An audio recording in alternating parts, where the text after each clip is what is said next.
Meus queridos irmãos e irmãs, mais uma vez eu vos saúdo com a graça e a paz do Senhor Jesus.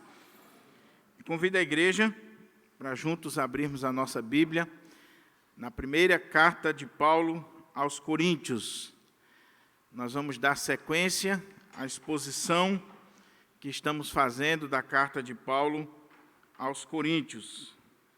E agora nós estamos no capítulo 8. Vamos iniciar a exposição do capítulo 8 desta carta tão preciosa, que é a carta de Paulo aos Coríntios.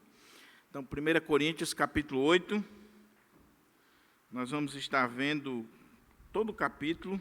É um desafio, mas eu vou procurar chegar até o versículo 13, o final do capítulo 8, em nome de Jesus. Se você perdeu alguma das exposições que estamos fazendo na carta aos Coríntios, já foram 22 mensagens. Você pode ir no canal da nossa igreja e tem uma playlist com todas as mensagens anteriores, desde o primeiro versículo até o final do capítulo 7, que foi a última mensagem. Então, 1 Coríntios, capítulo 8, verso 1 ao 13. Vamos ler a palavra do Senhor. Nesta série eu estou usando a King James atualizada. E os irmãos vão ver que nesse texto aqui ela é bem mais clara na tradução do que a própria tradução que nós temos, que é a ARA. Eu gostei muito da forma como eles traduziram aqui o texto. Diz assim a palavra do Senhor. No que se refere aos alimentos sacrificados aos ídolos, reconheço, como dizeis, que todos nós temos pleno conhecimento. Porém, esse tipo de conhecimento produz orgulho, mas o amor nos faz crescer na fé. A pessoa que imagina conhecer alguma coisa ainda não tem a sabedoria que necessita. Todavia, quem ama a Deus, este é conhecido por Deus. Portanto, no que se refere à comida sacrificada a ídolos, temos pleno conhecimento de que o ídolo não tem o menor significado no mundo e que só existe um Deus. Pois, ainda que haja os chamados deuses, quer no céu, quer na terra, como de fato há muitos deuses e senhores, para nós, contudo, há um único Deus, o Pai, de quem tudo procede e para quem vivemos, e um só Senhor, Jesus Cristo, por intermédio de quem tudo o que há veio a existir e por meio de quem também vivemos. No entanto, nem todos conhecem essa verdade. Alguns, ainda acostumados com os ídolos, comem esse alimento como se fosse um sacrifício idólatra. E como a consciência deles é frágil, deixam-se contaminar. Ora, não são os alimentos que nos fazem aceitáveis diante de Deus. Não nos tornaremos piores se não comermos, nem melhores se comermos. Contudo, tendes cuidado para que o exercício da vossa liberdade não se torne um motivo de tropeço para os fracos. Porquanto, se alguém que tem a consciência fragilizada vir a ti, que tens este conhecimento, comendo à mesa no templo de ídolos, não será induzido a se alimentar do que foi oferecido em sacrifício a ídolos? E assim, esse teu irmão mais fraco, por quem Cristo também morreu, é destruído pelo teu conhecimento. Portanto, quando pecas contra teus irmãos dessa maneira, ferindo-lhe a consciência fraca deles, pecas contra Cristo. Concluindo, se o alimento que eu como induz meu irmão a pecar, nunca mais comerei carne, a fim de que não seja eu a causa do pecado dele ou do meu irmão. Curva a sua fronte, vamos orar ao Senhor mais uma vez e pedir a Ele que nos oriente na exposição da sua palavra. Pai querido, mais uma vez estamos diante da tua palavra. Essa palavra que é inspirada pelo Espírito Santo, e por isso nós precisamos da direção deste mesmo Espírito, para nos dar discernimento espiritual, iluminação, intrepidez na ministração da mesma. Ó Pai, fala conosco, fala aquilo que nós precisamos, e não pura e simplesmente o que nós queremos ouvir. Que haja discernimento espiritual aqui, neste dia. Que haja instrução do Senhor aos nossos corações. Fala, Senhor, que o teu servo e os teus servos e as tuas servas que estão aqui ouvem a tua voz. Que as palavras dos meus lábios e o meditar do meu coração sejam agradáveis na tua presença, ó Senhor, rocha minha e redentor meu. Amém. Mantenha aí a sua Bíblia aberta, por favor, para que a gente possa considerar esse texto sagrado. O tema da mensagem, conforme já anunciamos, é decidindo não escandalizar. Decidindo não escandalizar. Mas para a gente entender o texto, é preciso que a gente faça aqui uma análise introdutória e que possa tirar algumas dúvidas para poder adentrar ao texto. Nós estamos agora na quarta parte da carta de Paulo aos Coríntios. Já vimos a primeira, capítulos 1, 2, 3 e 4, esse bloco temático onde Paulo tratou das divisões na igreja, do problema da unidade. A igreja estava dividida entre nomes de líderes, de personalidades, Paulo, Pedro, Apolo e o próprio Cristo. Depois nós vimos o capítulo 5 e 6, onde Paulo trata sobre o tema da disciplina na igreja. Havia situações que careciam de disciplina. Um jovem que estava na igreja e vivendo maritalmente com a mulher do seu pai. Irmãos que estavam indo aos tribunais pagãos em Corinto e expondo a nudez da igreja diante dos incrédulos, os problemas internos da igreja na ágora, na praça, nos tribunais de Corinto. E Paulo vai tratar sobre isso.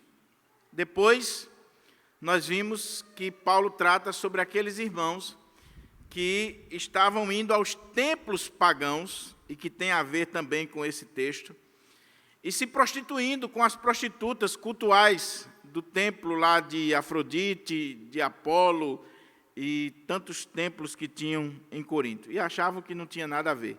Então, Paulo escreve o capítulo 5 e 6 para tratar da disciplina na igreja. Em seguida, nós vimos a terceira parte da carta, capítulo 7, onde Paulo trata dos problemas relacionados com a família, com o casamento.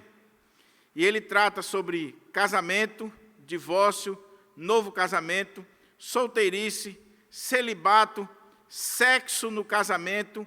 Ele trata sobre todos esses assuntos, viuvez e por aí vai.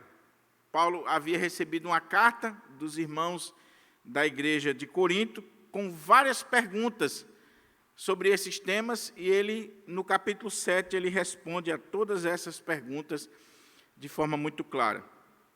Então, em 22 pregações, nós vimos essas três primeiras partes. Mas agora, capítulo 8, 9 e 10 da carta de Paulo aos Coríntios, nós temos mais um bloco temático. E aqui Paulo vai tratar de um tema amplo, muito interessante, a liberdade cristã. Até que ponto eu sou livre como crente, como servo de Deus, eu agora que sou crente, eu agora que entreguei minha vida a Jesus, até que ponto eu sou livre para fazer o que quiser, para frequentar os lugares que eu quiser, para fazer aquilo que vem na minha cabeça. Até que ponto eu sou livre dentro de um contexto e de uma sociedade na qual eu estou inserido. E qual é a questão aqui? A questão aqui, meus irmãos, é que estava havendo um problema na igreja de Corinto, e eles vão mandar uma pergunta para Paulo. Se você olha logo no início do capítulo, a gente vai trabalhar isso na exposição, Paulo diz, no que se refere aos alimentos sacrificados aos ídolos, ou no que diz respeito, e a gente já viu que essa expressãozinha, quando aparece, é a pergunta dos coríntios, é o questionamento deles. O que estava acontecendo para que a gente possa entender esse texto? A cidade de Corinto é uma cidade idólatra, onde existia ali muitos templos pagãos, como eu disse, a Afrodite, a Apolo e a outros deuses. E o paganismo, a religião pagã, os seus cultos envolviam uma série de coisas. Envolviam a prostituição cultural, ele trata disso no capítulo 6, verso 12 ao 20, e envolvia os chamados jantares, ou as refeições cultuais ou sociais nos templos. Os templos, lá na cidade de Corinto, no Império Romano e também no Império Grego, não era só um ambiente de culto, era um ambiente também social, e ali existiam as refeições. Então, era um local onde as pessoas se encontravam e virava um grande restaurante. Ainda hoje é assim, você tem um templo e você pode ter o culto ou a missa, e depois do culto ou da missa você tem ali um almoço, um café, um jantar, uma confraternização, né? Vai ter, por exemplo, o chá das mulheres aqui. Então, geralmente, o templo, a atividade no templo está relacionada com alguma questão social ou alimentar. E em Corinto não era diferente. As pessoas iam ao templo, como os sacrifícios eram sacrifícios de animais, então eles iam ali, sacrificavam os animais, e a carne que era sacrificada, que era oferecida, imagine aí, a turma trazendo boi, vaca, muita carne de primeira para ser sacrificada, e de repente, o que fazer com aquela carne que sobra do sacrifício? Uma carne era dada para o sacerdote, outra era usada para o sacrifício, e outra carne era usada para o momento de confraternização. Levavam a carne, apresentavam ao Deus ali que eles iam adorar, consagravam, o sacerdote tirava a sua parte, e outra parte se fazia ali um grande churrasco, uma refeição no templo de Apolo, de Afrodite ou qualquer outro templo. Muitos irmãos da igreja de Corinto participaram desses momentos. Só que agora eles são crentes. Eles são servos de Deus.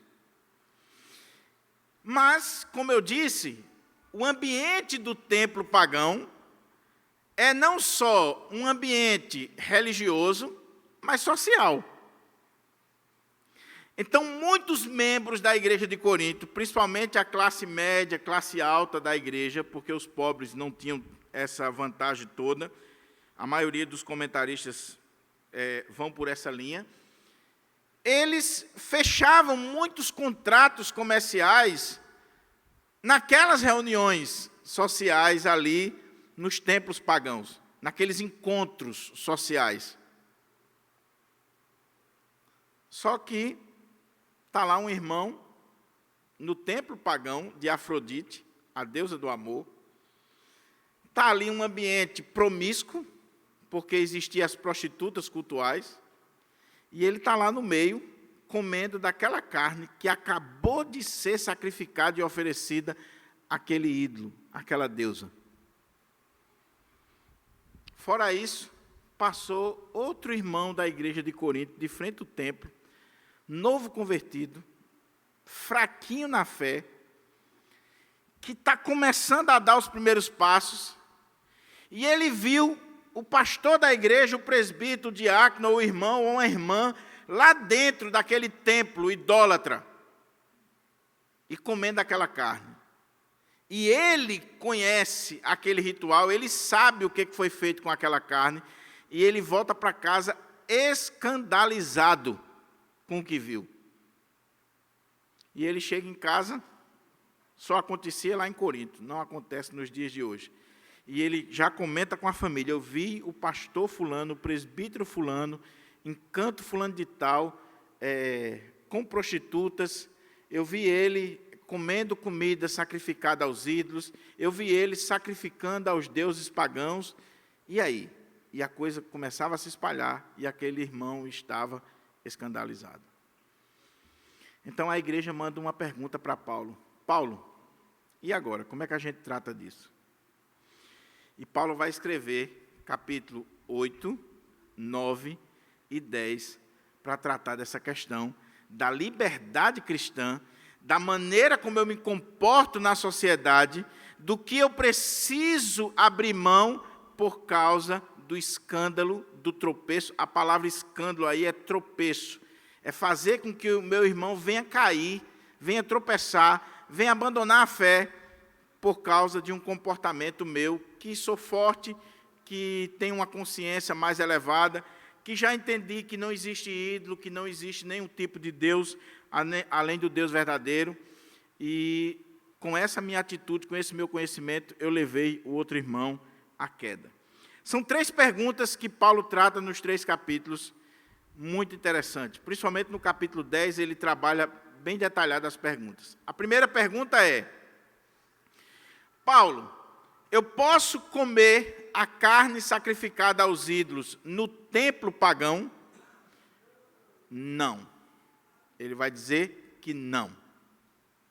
Segunda coisa: Paulo, e se eu comprar a carne no mercado, e provavelmente essa carne ela veio do templo pagão, porque imagina aí, centenas de pessoas sacrificando carne aos deuses pagãos nos templos de Corinto.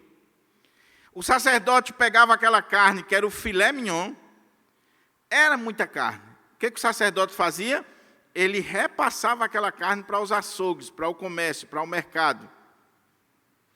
E aí, qualquer pessoa em Corinto que comprava uma carne no açougue ou no mercado de Corinto, ele sabia que existia uma probabilidade muito grande daquela carne ter vindo do templo pagão e ter sido sacrificada. Agora, você imagine um crente, foi lá no mercado, no açougue, comprou a carne, e ele levou para casa, e ele está na dúvida: essa carne foi sacrificada a ídolo ou não? E se foi, eu como ou não como? Aí, Paulo vai dizer que se for no ambiente da sua casa, e você tiver a consciência pura de que aquilo ali não tem nenhum problema, quem fez a vaca foi Deus, e não existe ídolo, no ambiente da sua casa, você pode comer. Agora, imagine outra situação. Você foi convidado para um churrasco na casa de um amigo lá em Corinto. Seu amigo é idólatra. Ele acabou de vir do templo e ele trouxe a carne do templo. Ele não comeu lá, ele trouxe. Ele chamou você para uma reunião, para um momento na casa dele. E você foi. Pode comer ou não pode comer? Depende. Paulo diz: se você for comer aquela carne, não queira saber de onde ela veio, o que foi feito, coma. Agora, se você está ali, naquela casa, e de repente alguém, um irmão fraco, ou alguém da própria casa, ele se escandaliza com aquilo, abra mão. Não coma. Está vendo como é interessante? Mas eu sei o que está passando na sua cabeça. O que está passando na sua cabeça é: pastor, mas o que esse texto tem a ver com a minha vida hoje? Essa discussão sobre carne, comer carne, não comer carne.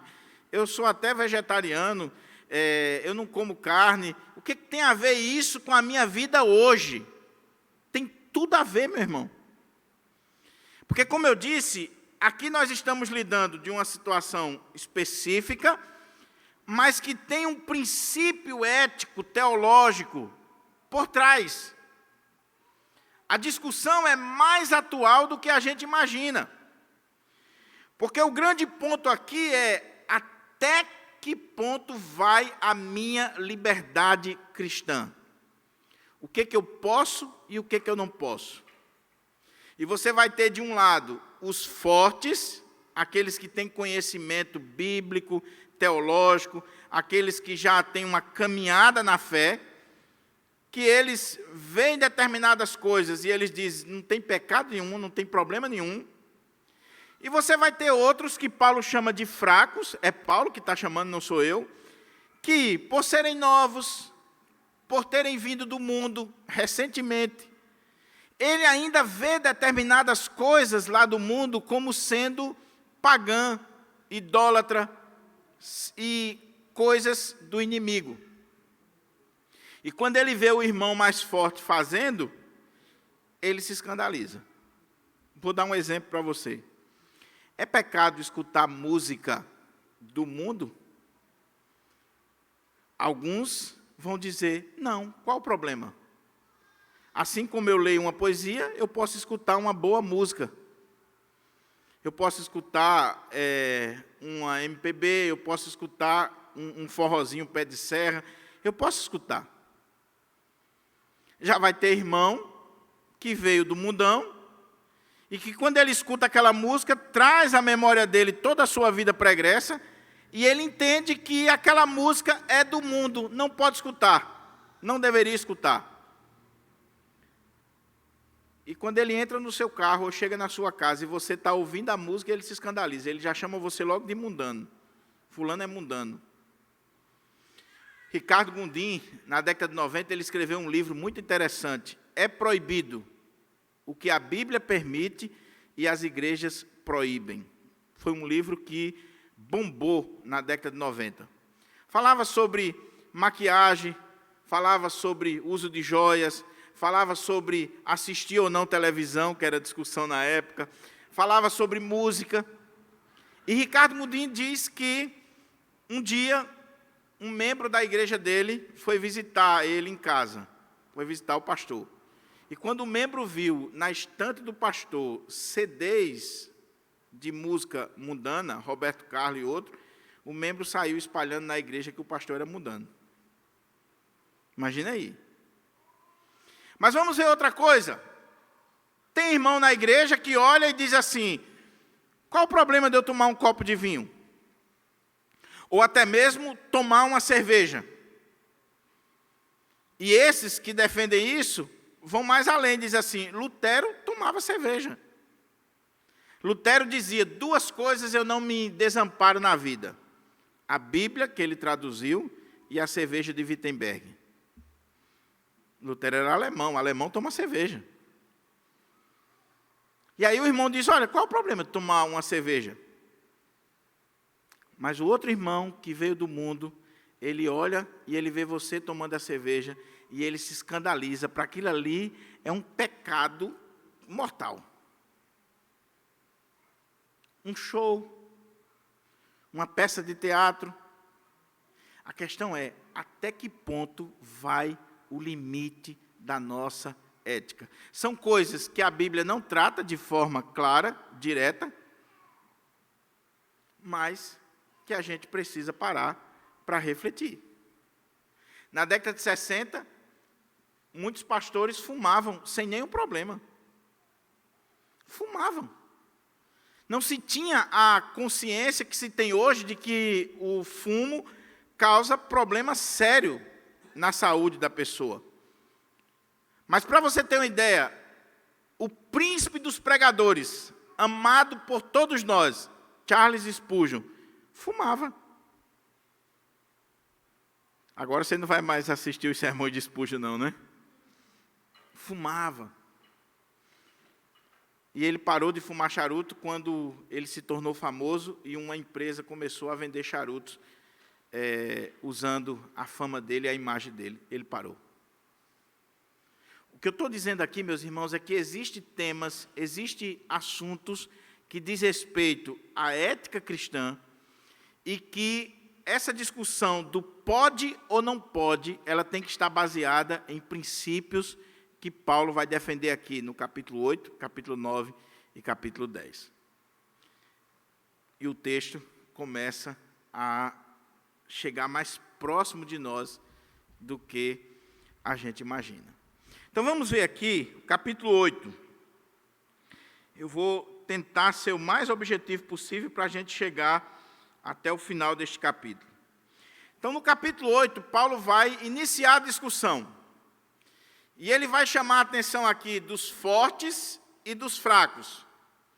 Ele vai falar desses dois grupos na igreja. Aqueles que eram fortes, que tinham conhecimento bíblico, teológico, que sabiam que Deus é o Senhor de todas as coisas, que a carne é de Deus e que não tem nenhum problema em comer daquela carne. Nenhum problema. Esses fortes aqui, como diz Dr. Augusto Nicodemos, imagine aí que você vem numa esquina aqui em Natal, numa encruzilhada, e você achou ali um despacho. Uma galinha preta, vela vermelha, e está ali um despacho feito. A galinha assadinha com farofa. Aí, lá vem um irmão forte, de Pirangi. Ele viu a galinha dando sopa, ele está com fome, ele diz, quem fez a galinha foi Deus, a galinha está assada, tem farofa, tem 1 litro de cachaça, mas eu não bebo não, eu vou comer só a galinha. E ele come. Mas o irmão fraco, ele não come aquilo, ou então ele vai ficar totalmente escandalizado. Eu já falei aqui, uma vez eu saí do trabalho, eu trabalhava na ótica, e próximo ao meu trabalho lá tinha uma encruzilhada. E geralmente tinha despachos ali. Mas nesse dia não era um despacho. Eu passei e uma senhora estava olhando para o chão. E ela estava, meu Deus do céu, numa aflição tão grande, porque tinha uma tesoura bem novinha, e a coitada querendo pegar, mas como estava na encruzilhada, ela ficou na dúvida. Eu pego, os demônios vão vir sobre mim, se isso for um despacho e tal. E aí eu peguei a tesoura, ela disse, meu filho, pelo amor de Deus, olha se isso foi consagrado, não sei o quê. É essa discussão que Paulo está levantando aqui. Primeira parte está aqui do verso 1 ao verso 6. Olha o que diz a palavra do Senhor. E como eu disse, eu gostei muito da tradução da King James atualizada, porque ela já praticamente explica o texto. Você que está com a atualizada nas mãos, você vai ver. Mas olha, verso 1 ao 6, olha o que Paulo diz. No que se refere aos alimentos sacrificados aos ídolos, reconheço, como dizeis, que todos nós temos pleno conhecimento, ou como diz a atualizada, somos senhores do saber. Porém, esse tipo de conhecimento produz orgulho, mas o amor edifica ou nos faz crescer na fé. A pessoa que imagina conhecer alguma coisa ainda não tem a sabedoria que necessita. Todavia, quem ama a Deus, este é conhecido por Deus. Portanto, no que se refere à comida sacrificada a ídolos, temos pleno conhecimento de que o ídolo não tem o menor significado no mundo e que só existe um Deus. Pois, ainda que haja os chamados deuses, quer no céu, quer na terra, como de fato há muitos deuses e senhores, para nós, contudo, há um único Deus, o Pai, de quem tudo procede e para quem vivemos, e um só Senhor, Jesus Cristo, por intermédio de quem tudo o que há veio a existir, e por meio dele, de quem também vivemos. Essa é a primeira parte do texto. Você viu que Paulo diz assim, no que se refere à comida sacrificada aos ídolos, ou no que diz respeito. Ou seja, é mais uma pergunta dos coríntios. E qual é a base dessa pergunta? Como eu disse, Paulo está lidando com 3 situações. Comer no templo pagão, comer na casa de um amigo que você foi convidado, e aí você não vai fazer feio, vai chegar lá e vai dizer, eu não como essa comida aqui porque você é de outra religião. ou comer em casa porque você foi e comprou no mercado. Mas há algo ainda que dá base para essa pergunta. Lá no capítulo 5, quando Paulo trata da questão da imoralidade sexual, Paulo disse, olha, já em carta vos escrevi que não vos associasse com os idólatras, com os imorais, com as pessoas aí deste mundo. Só que os irmãos ficaram na dúvida e mandaram a pergunta para Paulo. Paulo, quando você disse isso, você estava falando das pessoas de fora ou de dentro da igreja? Aí Paulo diz, eu estou falando dos de dentro da igreja. Porque se fosse de fora, vocês teriam que sair do mundo, teria que ir para a glória. Só que levantou outro problema. Então se o irmão imoral que eu não posso andar, que eu não posso ter comunhão com ele, é o da igreja e não o incrédulo, então qual o problema de eu ir para o templo pagão, para uma reunião social? Eu fui convidado para uma festa, eu fui convidado para uma cerimônia, eu fui convidado para um batizado, para qualquer coisa no templo pagão. Qual o problema de eu estar lá junto com esses incrédulos? A outra coisa que deu base para essa pergunta foi a questão da prostituição. Porque, como eu disse, o templo pagão, existia ali as prostitutas cultuais. Se você estava ali, você estava vulnerável àquela situação de prostituição. Não era só uma reunião social, porque você iria estar numa mesa e de vez em quando ia chegar uma prostituta cultual se oferecendo para você. E o irmão está sendo tentado. Paulo vai tratar isso no capítulo 10, quando ele vai dizer assim, não vos sobreveio tentação que não seja humana, e junto com a tentação o Senhor mandou escape. Mas por que ele vai dizer isso no capítulo 10? Ele vai dizer isso porque ele está dizendo, uma coisa é a tentação que me vem, outra coisa sou eu quando me coloco no lugar da tentação. Uma coisa é você ser tentado por uma prostituta porque você vinha no meio da rua e ela lhe chamou. Outra coisa é você ir para o ambiente onde ela está. Você está mais vulnerável. É isso que Paulo vai dizer. E a terceira coisa era essa, a questão social. Havia irmãos da igreja de Corinto que tinham relações comerciais com ímpios, com idólatras, e a reunião ia ser lá no templo. E agora? E agora? O que eu faço? O cara marcou comigo no templo. E o que eu faço? Uma ilustração aqui para você entender. Quando Ratinho foi sair da Record para o SBT, ele tinha que pagar uma multa muito cara. E aí o SBT estava negociando a transferência dele. Mas não estavam conseguindo. Aí Silvio Santos ligou e disse que queria tratar pessoalmente. Sabe o que foi que a Edir Macedo fez? Inteligentíssimo. Manda ele vir na reunião, na Catedral da Fé, no templo, e depois do culto, eu atendo ele. Silvio Santos foi, assistiu o culto todinho, e depois se reuniram para tratar da questão comercial. E ele diz na entrevista lá da revista Veja, que é bem antiga, que desde aquele dia que ele não parou mais de ouvir as pregações, os cultos daquele pastor. Paulo está dizendo aqui, no que diz respeito, ou no que se refere aos alimentos sacrificados aos ídolos, reconheço, como dizeis, ou seja, quando ele está falando dessa questão de senhores do saber, olha o que ele diz aqui, que a King James já traduziu a ideia do texto original. Reconheço, como dizeis, que todos nós temos pleno conhecimento. Ou seja, quando Paulo diz assim, nós somos senhores do saber, Paulo está citando os coríntios. É mais uma frase dos coríntios que Paulo está citando, o argumento é deles. Eles estão dizendo assim, Paulo, porque nós temos conhecimento. E qual era o conhecimento? Que vem em seguida, que o ídolo não é nada. Então Paulo diz, no que se refere aos alimentos sacrificados aos ídolos, reconheço, como vocês estão dizendo, que todos nós temos pleno conhecimento, somos senhores do saber. Porém, esse tipo de conhecimento produz ao orgulho, mas o amor nos faz crescer na fé, ou o amor edifica. Olha que coisa, meus irmãos, interessante aqui. Porque o argumento daqueles irmãos fortes era o seguinte: Paulo, nós temos conhecimento, Paulo. Nós já crescemos, já temos estrada. Eu sou crente há mais de 30 anos. Eu sou presbítero, pastor, diácono, formado em teologia, tenho mestrado, doutorado, PhD. E nós temos conhecimento.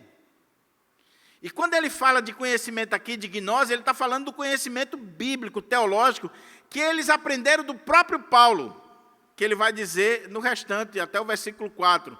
Qual é o conhecimento? Só existe um Deus, não existe ídolo. Ídolo é fruto da imaginação dos homens. Então, a galinha que foi consagrada lá, meu Deus do céu, perdeu a vida, mas não existe esse ídolo para quem ela foi consagrada. Pode comer à vontade. Aí Paulo diz, ok, reconhecemos que somos senhores do saber, ou que temos conhecimento. Ele usa um pouco de ironia também.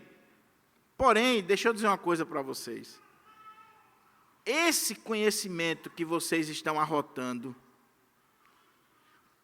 com a atitude que vocês estão tomando, é um conhecimento simplesmente que não edifica, que não leva ao crescimento.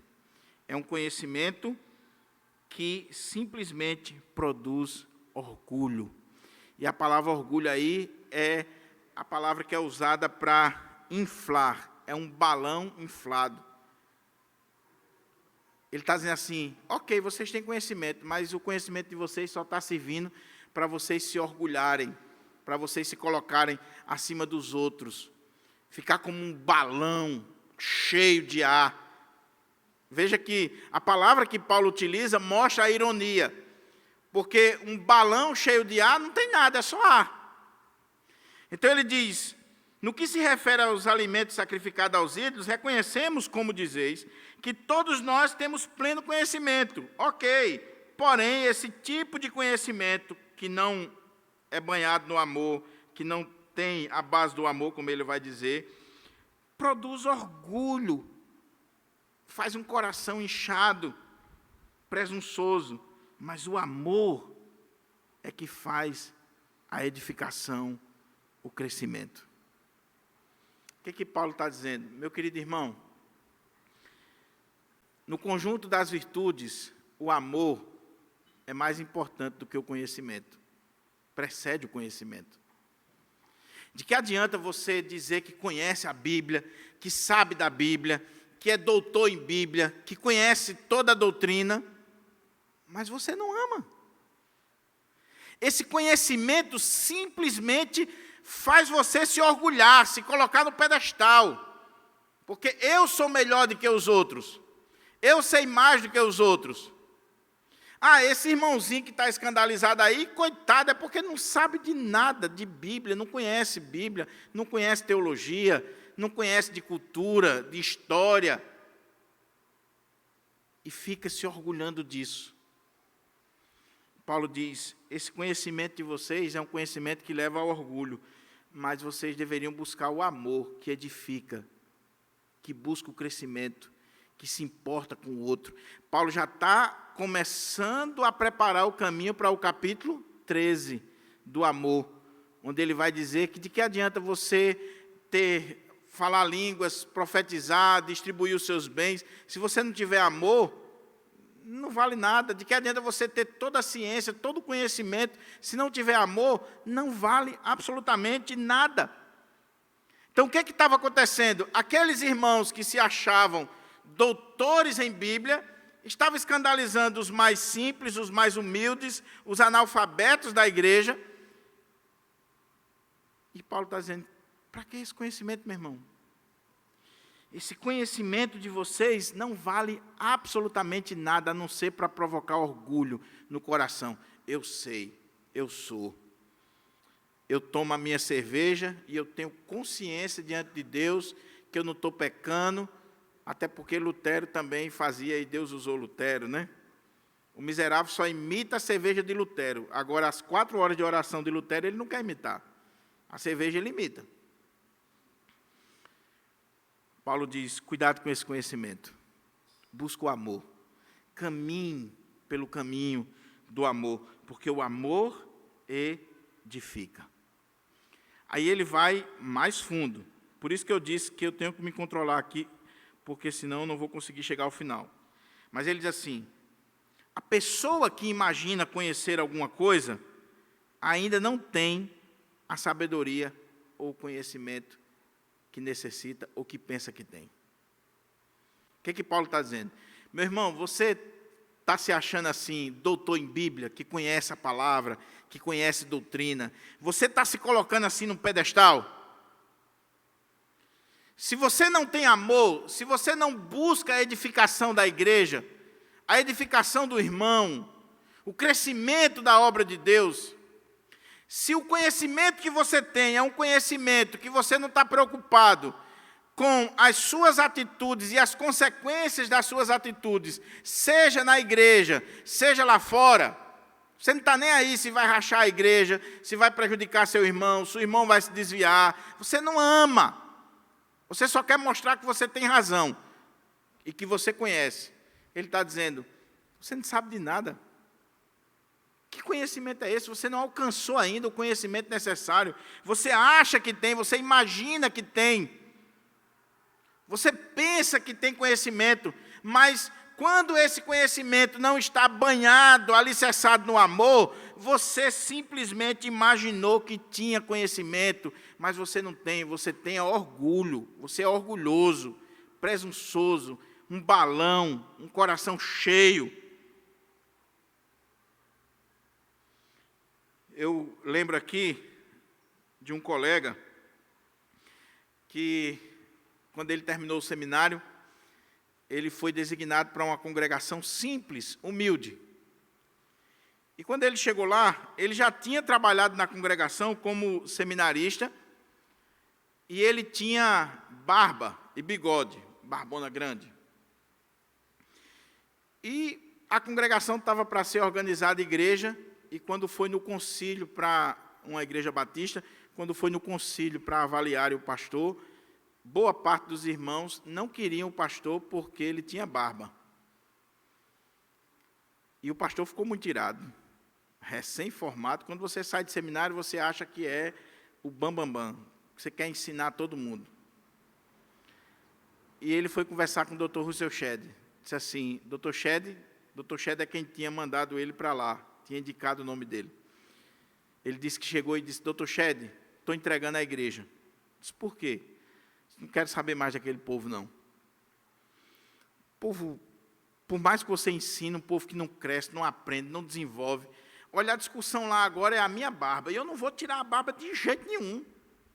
Porque bando de besta, não sabe, não entende. E ele disse que o Dr. Shedd ouviu. Ele disse assim, pega a Bíblia aí. Você é doutor, né?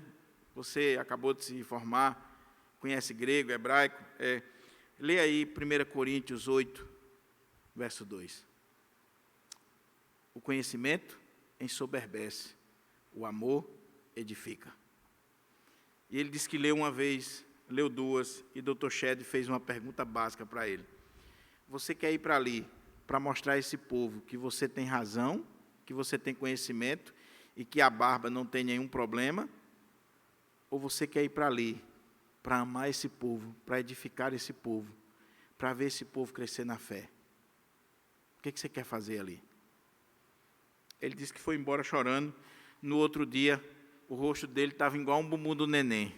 Tirou a barba, o bigode, tirou tudo, ficou lisinho, foi eleito na igreja, pastoreou a igreja muitos anos.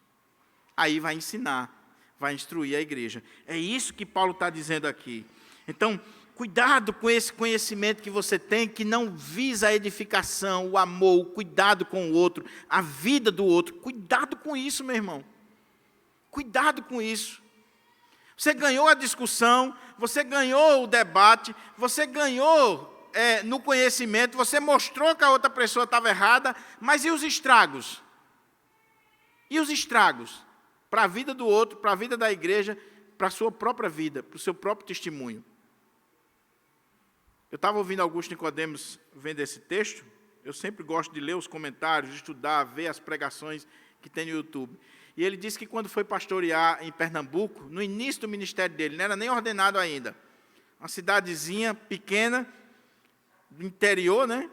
E ele disse que ia na padaria, ia no comércio de bermuda. Poucos dias a cidade estava escandalizada. O pastor da igreja presbiteriana de bermuda na rua. Sabe o que foi que ele fez, Augusto Nicodemos? Ele disse, a partir daquele dia, eu comecei a usar a calça. Eu não iria escandalizar. Eu lembro que quando o pastor da igreja batista na minha cidade chegou, e ele ia para a feira de bermuda e camiseta regata, isso foi um escândalo na minha cidade. O pastor que pensa no amor, o que ele vai fazer? Opa, eu vou colocar a calça, vou colocar uma camisa, eu não vou escandalizar esse povo, porque eu quero ganhar esse povo para Jesus. Agora, olha o que ele diz aqui. Todavia, quem ama a Deus, este é conhecido por Deus. E aqui tem uma polêmica muito interessante, dependendo da versão que você tiver, você tem uma tradução mais curta desse texto, ou mais ampla, como é o caso de boa parte das nossas versões. Porque existem alguns manuscritos, essa é uma questão de uma discussão de manuscritos, e eu vou citar só porque se você pegar uma versão da Bíblia que esteja diferente, para você entender. Existem alguns manuscritos antigos que não traz aqui a palavra a Deus ou por Deus no final. Então, como é que estaria escrito lá nesses manuscritos? Diz assim, todavia, quem ama, aí tire esse a Deus, quem ama, este é conhecido por Deus, ou a versão mais curta, quem ama, este é conhecido, ou este tem conhecimento. Então, existem alguns manuscritos que têm essa versão mais curta, e boa parte dos estudiosos hoje entende que essa versão mais curta é, de fato, a que faz jus ao contexto.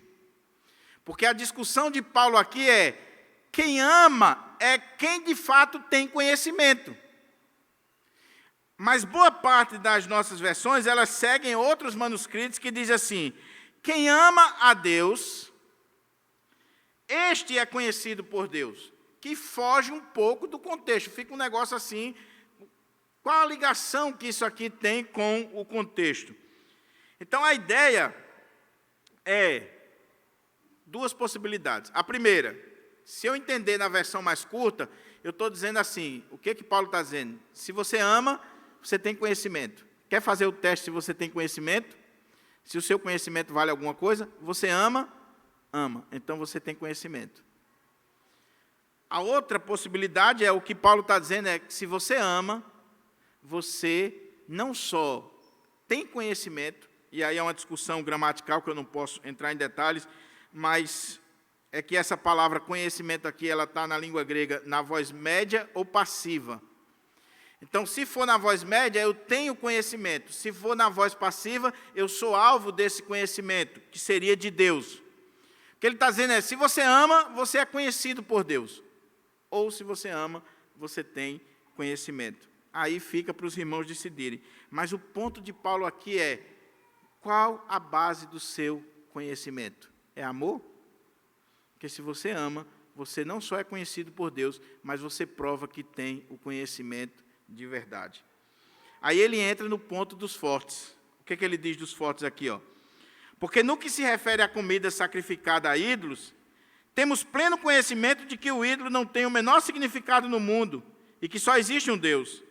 Pois ainda que haja os chamados deuses, quer no céu, quer na terra, como de fato há muitos deuses e senhores, para nós, contudo, há um só único Deus, o Pai, de quem tudo procede e para quem vivemos, e um só Senhor Jesus Cristo, por intermédio de quem tudo que há veio a existir, e por meio dele, de quem também vivemos. Ou seja, Paulo concorda com o forte. O problema do forte não é o conhecimento. Paulo concorda com ele.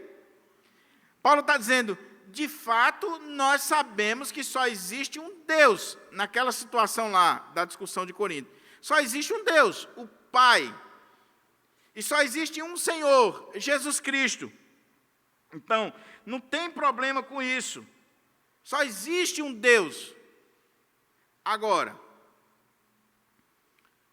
esse conhecimento que você tem, ele tem que estar alicerçado no amor. E quando ele está alicerçado no amor, eu me preocupo não só em ter a teologia correta, o conhecimento correto. Eu sei, eu conheço Deus, eu conheço a palavra de Deus, eu conheço a doutrina, mas eu me preocupo com a edificação do meu irmão. Eu não vou escandalizar o meu irmão. Eu sei que quem fez a galinha foi Deus. E se eu comer aquela galinha, eu sou crente, eu tenho o Senhor Jesus, eu sou cheio do Espírito Santo, aquele feitiço não vai pegar em mim. Macumba não pega em crente, não é possível. Então eu como tranquilo. Mas se eu desviei meu irmão por causa daquela minha atitude, o que eu fiz? Que conhecimento foi esse? Serviu para quê? Aí, a partir do verso 7, que é a conclusão da ideia de Paulo, que ele vai agora tratar do outro lado da moeda, que é a questão do fraco. Então ele vai dizer assim: no entanto, nem todos conhecem essa verdade. Alguns, ainda acostumados com os ídolos, comem esse alimento como se fosse um sacrifício idólatra. E como a consciência deles é frágil, deixam-se contaminar. Ou seja, o que Paulo está dizendo? Meus irmãos, beleza, concordo com vocês, o conhecimento de vocês está correto.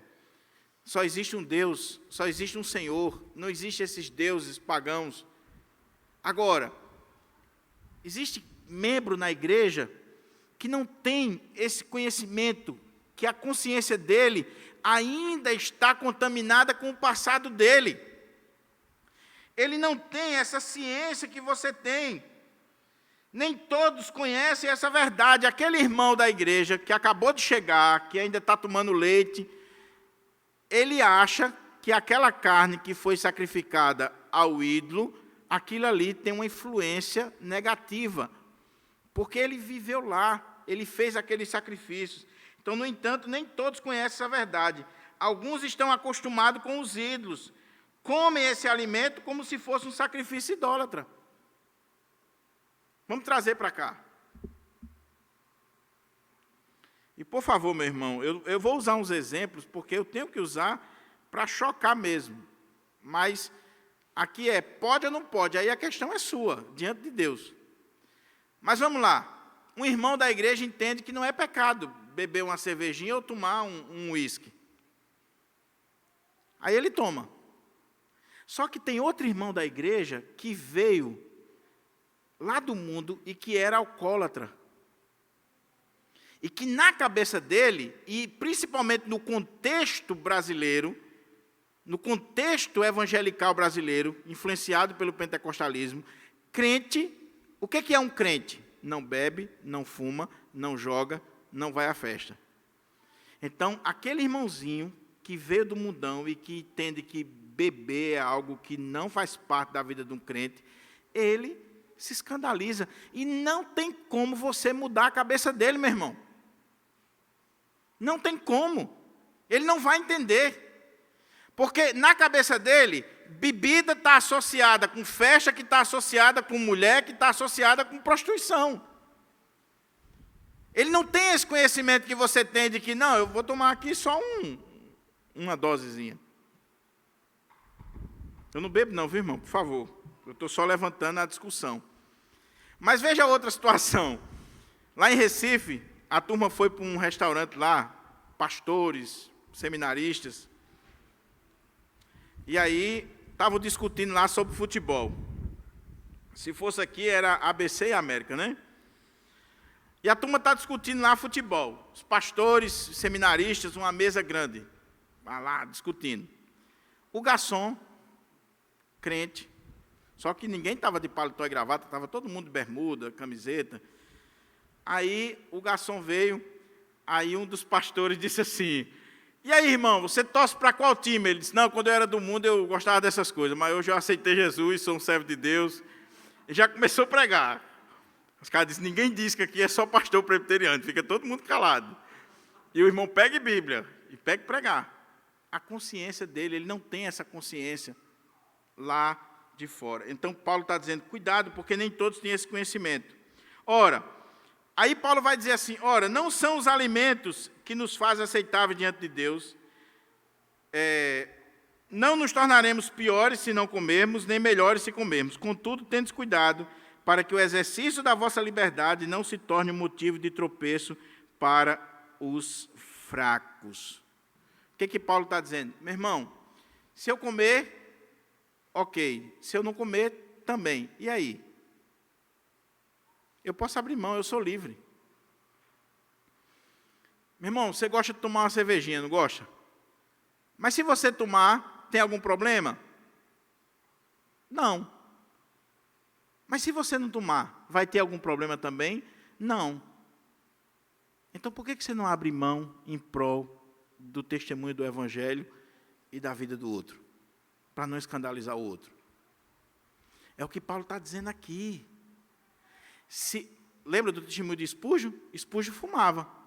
Quando ele viu que aquilo ali se tornou um escândalo, o que ele fez? Parou. Então, Paulo está dizendo, o problema não é o alimento em si, o problema não é o vinho em si, o problema não é a música em si. Eu escuto música. Mas se chegar um irmão lá em casa, e tem alguns que eu já de longe eu vejo, se chegar, eu desligo na hora. Dentro do carro, se eu estiver ouvindo, se entrar determinados irmãos, eu desligo na hora. Eu estou lembrando aqui de uma situação, ele já está rindo.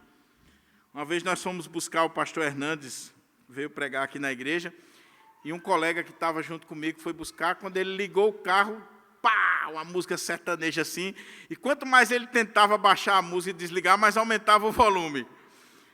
E a desculpa dele foi, são nossos irmãos. O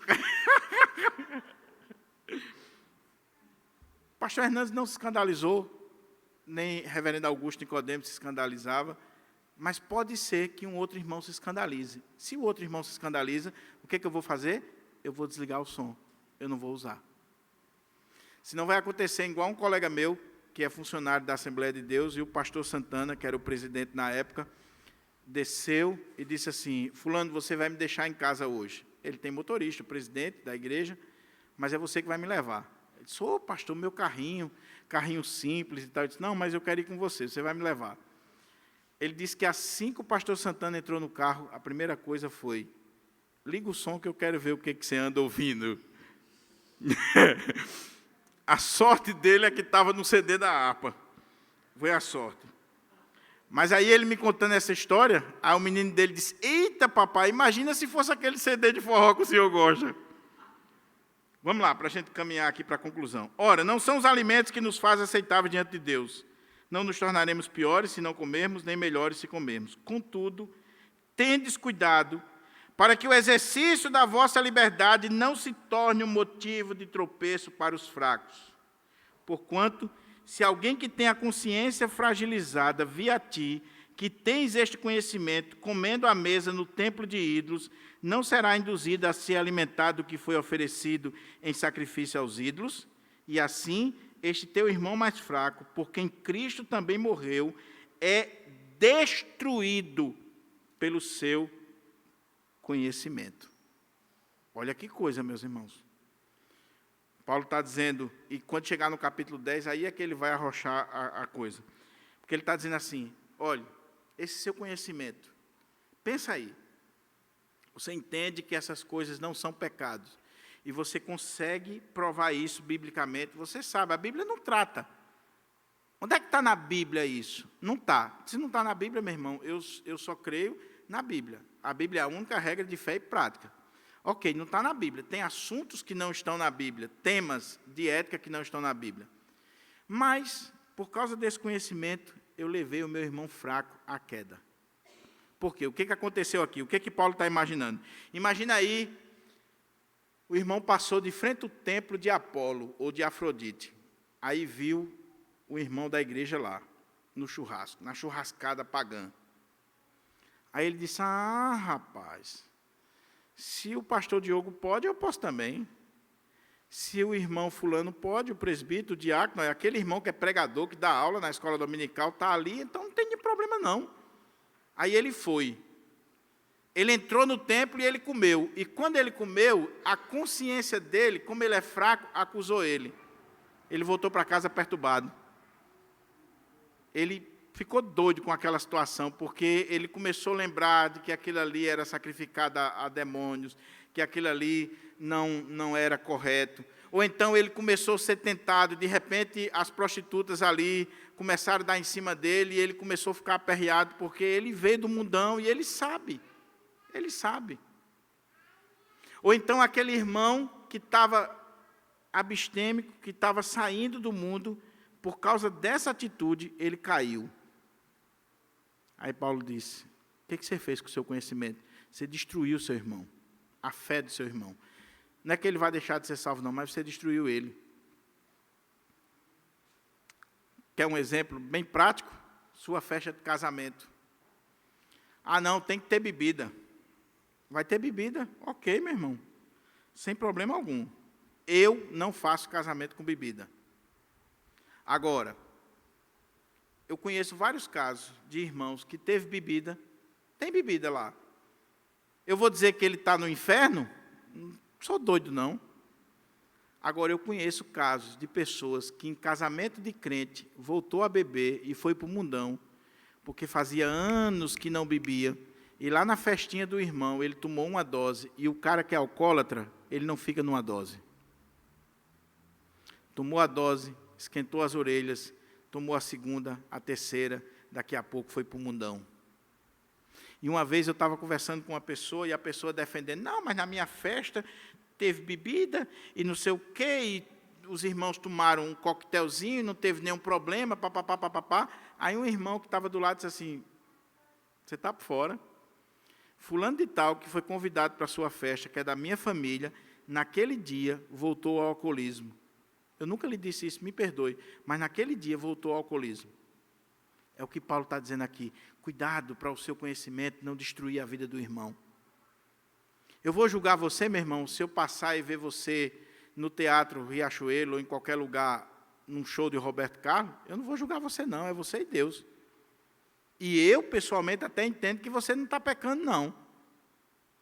Agora, e o irmãozinho que, por causa dessa sua liberdade, foi e caiu, se lameou?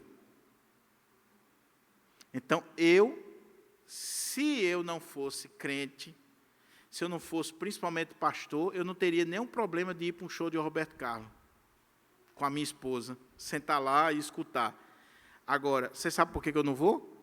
Porque na hora que um irmão passar, ou que alguém vê uma foto, vai dizer assim, o pastor Diogo estava bebendo, estava com uma mulher, estava isso, estava aquilo, e para você desmanchar, já era.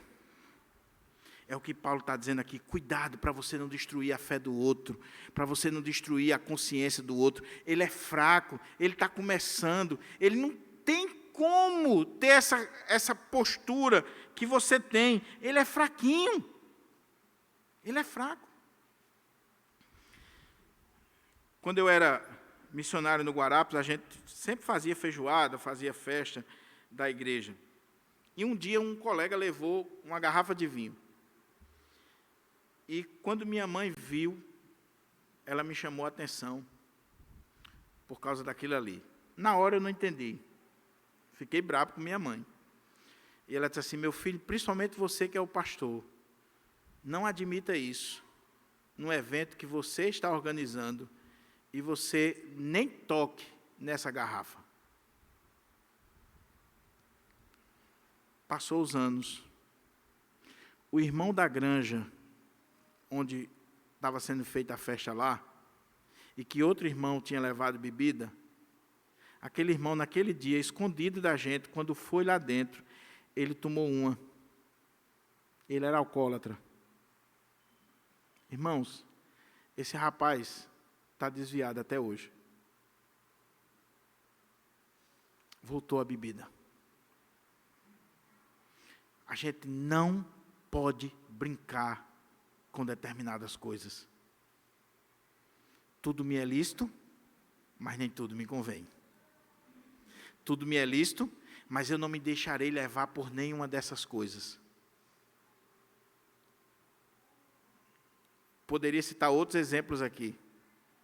casais crentes que eu conheço, terminava o culto, ia para barzinho lá em Ponta Negra, música ao vivo, vinhozinho, espumante. Boa parte estão fora da igreja, alguns até se separaram e aprenderam lá. É igual o pai que foi conversar com o filho, dar uma pastoral nele, porque ele estava envolvido com as drogas, com bebida, com tudo, e o menino disse assim: pai, sabe onde é que eu aprendi? O senhor é presbítero da igreja, mas eu aprendi aqui dentro de casa, porque tem um barzinho aqui dentro de casa. Eu comecei a beber, foi aqui, com cerveja na geladeira, com bebida. Então, como é que o senhor pode me repreender se o primeiro gole eu tomei aqui dentro de casa? Então, um servo de Deus, um crente, ele pode até ter a consciência de que não é pecado, mas não tenha isso na sua casa, porque você pode levar seus filhos, sua esposa, um vizinho, um amigo, alguém que não tem a mesma consciência que você tem e destruiu a fé dela, e Deus não vai deixar barato com você. Daí o tema do sermão: decidindo não escandalizar. E a palavra escandalizar aí é tropeço. Escandalizar aqui, meu irmão, não tem nada a ver com a questão de você discordar de alguém. Discordar, a gente vai discordar. Existem temas que a gente discute. Porque também não eu gostei muito de uma observação que o Dr. Augusto Nicodemos fez na exposição dele. Não é que o fraco vai ditar a regra da igreja. Não, existem temas, existem assuntos que você tem que ser claro com o irmão. Não, meu irmão, aqui você está errado. Aqui a Bíblia diz completamente diferente. Você não abre mão do princípio bíblico. Mas existem outros temas, outros assuntos que a Bíblia nem diz A nem B. É uma questão de consciência, é uma questão de testemunho, é uma questão pessoal. Eu já vi pastores, eu tenho colegas pastores que bebem tranquilamente. Eu me escandalizo. Eu não consigo nem olhar direito. Agora, essas pessoas, se você for discutir com elas, o que elas vão dizer? Você é retrógrado, você é fanático, você é radical, é porque você é isso, é aquilo. Eu tenho conhecimento, meu irmão. Não vale nada. Olha o que Paulo conclui aqui, para a gente orar. Paulo diz assim: portanto, quando pecas contra teus irmãos dessa maneira, ferrando a consciência do seu irmão, a consciência fraca, você está pecando contra Cristo. Meu irmão, não era pecado não, mas se tornou. E se tornou um pecado grave. E não se tornou um pecado contra o seu irmão, pura e simplesmente. Mas porque aquele irmãozinho, Cristo morreu por ele, e ele se escandalizou por causa de você, ele tropeçou, ele está dizendo: você está pecando contra a Cristo. Contra Cristo. O irmãozinho entrou lá no seu Facebook e você está na balada depois do culto, olha. Você está pecando contra Cristo. A pessoa veio para a sua casa, e às vezes até o incrédulo, você está pecando contra Cristo, quando você faz determinadas coisas que vai ser contra o Evangelho. Irmãos, quando eu estava fazendo o curso de filosofia, aqui na Dom Heitor, junto com os padres, o pessoal que estava se formando para ser padre.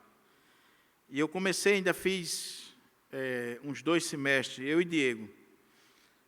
E tinha eu de pastor, Diego de evangélico, mais um menino da adventista, e tinha 18 seminaristas católicos e um colega ateu, mas daquele ateu pancada. E, principalmente comigo e Diego, ele batia pesado, mas se tornou um grande amigo da gente. No dia da confraternização do semestre, a professora organizou lá um negócio surpresa e colocaram um DVD de um tal de Safadão aí. Sabe o que foi que o ateu fez? O ateu. Ele foi e disse assim: ei, gente, espera aí, Que negócio é esse aqui? Eu não creio em Deus, eu não creio na Bíblia. Agora, o que vocês estão fazendo em colocar uma coisa dessa aqui? Nem eu escuto isso aqui. Imagina o clima.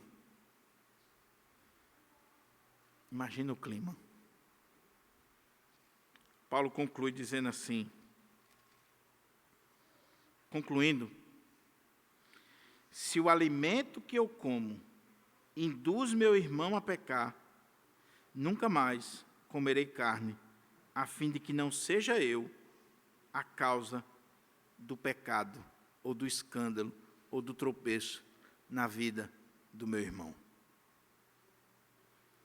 Traduz agora para a sua realidade. Se o vinho que eu tomo induz meu irmão a pecar, nunca mais eu tomarei vinho. Por quê? O problema é o vinho em si? Não, se eu tomar ou não tomar, não tem problema nenhum. O problema é a consciência do meu irmão. É que eu estou levando meu irmão a pecar. Então, na minha casa não vai ter.